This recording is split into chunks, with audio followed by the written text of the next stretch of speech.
तर नेहमीच आपण बटाट्याचा पराठा किंवा कांद्याचा पराठा असं खातो, तर आज आपण बनवणार आहोत बेसन कांदा बटाटा पराठा। खूप टेस्टी लागतो, खूप छान। तर तुम्ही नक्की व्हिडिओ बघितल्यावर नक्की बनवून बघा। तर नमस्कार, मी अनिता केदार रेसिपीज मराठीमध्ये तुमचं मनापासून स्वागत आहे।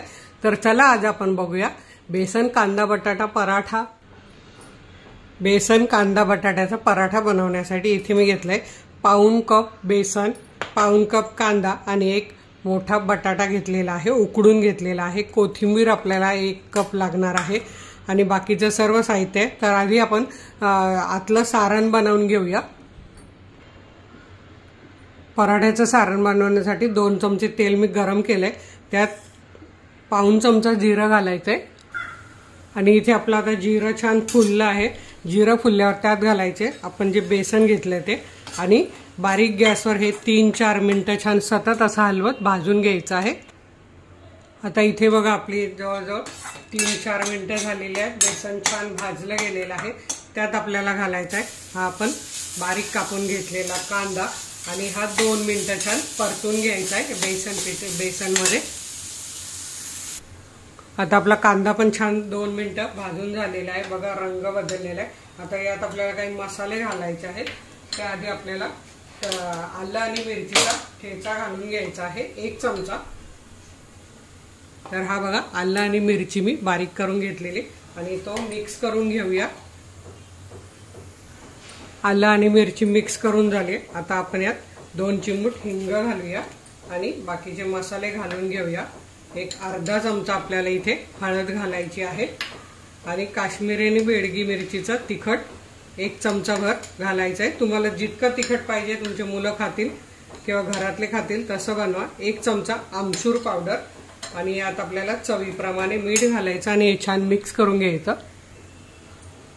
तर इथे बघा कांदा बेसन याच्या अंदाजाने आपल्याला मीठ घालून घ्यायचं आहे आणि हे छान असं मिक्स करून घ्यायचं आहे।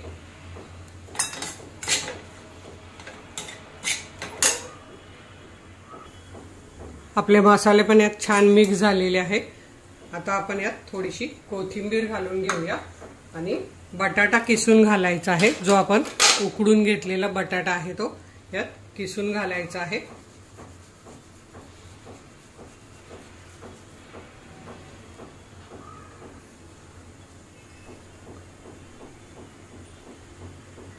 आता आपण हे बटाटा किसून घेतलाय तो मिक्स करूया आणि आता आपल्याला गॅस बंद करून आपलं सारण जे आहे ते थंड करून घ्यायचं आहे आणि सारण थंड होईपर्यंत आपण कव्हर करता पीठ भिजवून घेऊया। ते कसं भिजवायचं मी तुम्हाला दाखवते। आता इथे बघा आपण मिश्रण हे प्लेटमध्ये काढून घेतले थंड करण्यासाठी। आता इथे आपण घेतले 2 कप गव्हाचं पीठ, त्यासाठी हा अर्धा चमचा ओवा घ्यायचा आहे आणि तो असा हातावर क्रश करून घ्यायचा आहे, म्हणजे ओव्याचा सुगंध त्यात येतो। तर हे बघा असा ओवा घालायचा आहे। त्यात पाव कप बेसन घालायचं आहे, चवीप्रमाणे मीठ घालायचं आहे, 1 चमचा साजूक तूप घालायचं आहे। जर तुम्हाला तूप घालायचं नसेल तर तुम्ही तेल पण घालू शकतात। हे छान सगळ्या पिठाला तूप लावून घ्यायचंय आणि थोडं थोडं पाणी घालवत आपल्याला पूर्ण याचा छान असं चपातीचं पीठ भिजवतो तसाच आपण घट्ट नको आणि पातळ नको असं आपल्याला हे पीठ मळून घ्यायचं आहे। तर थोडं थोडं पाणी घालत असं आपण पीठ मळून घेऊया। आता इथे बघा आपलं पीठ मळून झालेलं आहे। यावर थोडंसं तेल लावून घ्यायचं आहे आणि हे पीठ आपल्याला 5 मिनिटं झाकून ठेवायचं आहे। आता इथे आपलं बघा सारण थंड झालेलं आहे आणि पीठ पण छान भिजलेलं आहे। हे बघा छान मऊसूद असं पीठ झालेलं आहे। आता आपण पराठा लाटून घेऊया। पराठा लाटून घ्यायच्या आधी सारणात अजून आपल्याला कोथिंबीर घालून घ्यायची आहे आणि मिक्स करून घ्यायचं आहे। आता इथे आपण हे पीठ थोडंसं मळून घेऊया आणि मग त्यातला आपल्याला जेवढ्या आकाराचा पराठा बनवायचा तेवढा गोळा घ्यायचा आहे आणि लाटून घ्यायचा आहे। तर हे बघा मी चपातीपेक्षा थोडासा मोठा उंडा घेतला आहे आणि तो लाटून घेते।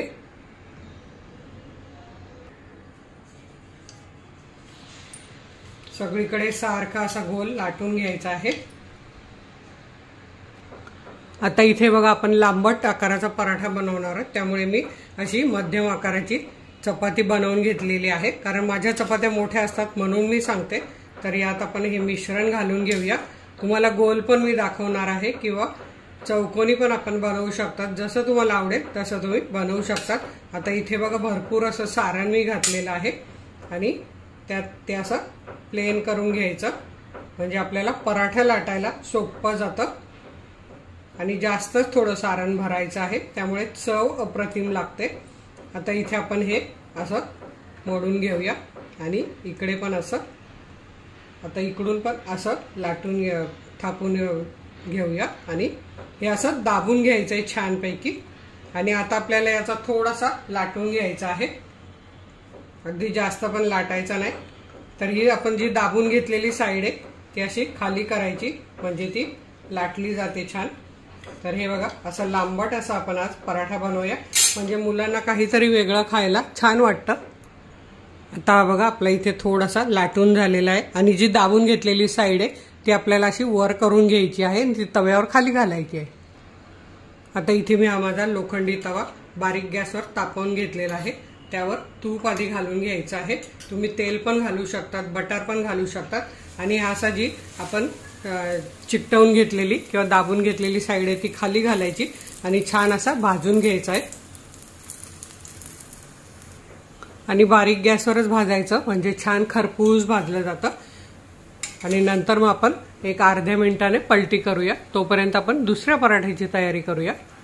आता इथे जर आपल्याला गोल पराठा बनवायचा तर आपण काय करायचं, हाताने असा वाटीसारखा आकार देऊन घ्यायचा आहे चपातीच्या पिठाला आणि मग आता आपण यात सारण भरूया। तर काठ असे पातळ करायचे आणि वर असे घेऊन यायचं। हे बघा आता आपण यात सारण भरूया। आता हे बघा यात भरपूर असं सारण भरून घेतलंय। आता हे पीठ असं हाताने वर आणत हे आपल्याला एकत्र करून घ्यायचं आहे आणि पराठा दाबून घ्यायचा आहे। तर हे बघा असं दाबत दाबत दाबत वर आणायचं आणि पूर्णपणे वर झाल्यावर असं हे आपल्याला दाबून घ्यायचं आहे। आणि आता याचा असा गोल फिरवून घ्यायचा, म्हणजे हे सारण काय होतं सगळीकडे लागतं। आणि आता असं आपण दाबून घेऊया आणि लाटायला सांगते मी तुम्हाला, तोपर्यंत आपण हा पराठा कितपत भाजलाय तो बघूया। याच्यावर पण असं साजूक तूप घालून घ्यायचं आहे आणि हा असा पलटी करून घ्यायचा आहे। हे बघा किती छान खरपूस भाजला गेलाय। अजून पण असं बारीक गॅसवर आपण छान असं दाबून दाबून भाजून घेणार आहोत। आता आपण तोपर्यंत हा पराठा दुसरा लाटून घेऊया। आता इथे थोडंसं पीठ घालून घेतलेलं आहे आणि हा पराठा असा आधी हाताने असा दाबून घ्यायचा आहे, म्हणजे आपलं सारण सगळीकडे लागतं। आणि आता आपण हा हलक्या हाताने लाटून घेऊया, अगदी हलक्या हाताने लाटायचा।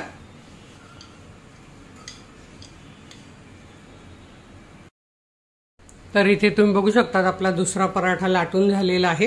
हा बघा एवढा जाडीचा ठेवायचा आहे, पराठे पातळ नसतात। आता आपण तो पराठा भाजला का बघूया। तर पराठा इथे तुम्हाला दिसत असेल छान फुलतो आहे। हा बघा असं दाबून दाबून छान असा खरपूस भाजून घ्यायचा मस्त। अजून थोडासा मी भाजून घेते आणि गॅस एकदम बारीकच ठेवायचा, म्हणजे पराठा छान खुसखुशीत लागतो, सगळीकडे भाजला जातो।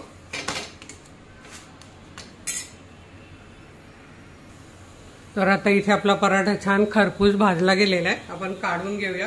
दोन्ही साइडने छान असा भाजला गेलेला आहे। हे बघा एकदम छान असा खरपूस भाजला गेलाय।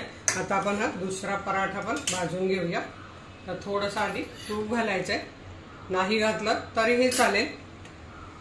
आणि हे बघा खालची बाजू वर करायची आणि वरची बाजू अशी। तर आता आपण हा पण खरपूस भाजून घेऊया। आणि हा पराठा करताना आपल्याला गॅस बारीक नाही ठेवायचा, मीडियम ठेवायचा आहे। हा बघा हाही आपला पराठा छान खरपूस भाजला गेला। आता आपण काढून घेऊया। तर इथे तुम्ही बघू शकता आपले असे खरपूस छान असे भाजलेले पराठे तयार झालेले आहेत। तर तुम्ही सुद्धा हे नक्की करून बघा, हे बघा खूप टेस्टी लागतो आणि हा छान असा खरपूस भाजला गेलेला आहे आणि आतलं सारण खूप छान लागतो। तर तुम्ही सुद्धा नक्की करून बघा। व्हिडिओला लाईक करा, आपल्या मित्रमैत्रिणींना शेअर करा। तर वेळात वेळ काढून व्हिडिओ बघितल्याबद्दल तुमचे मनापासून धन्यवाद। अशाच माझ्या छान छान रेसिपी बघा, बनवा, खा आणि हेल्दी राहा। धन्यवाद।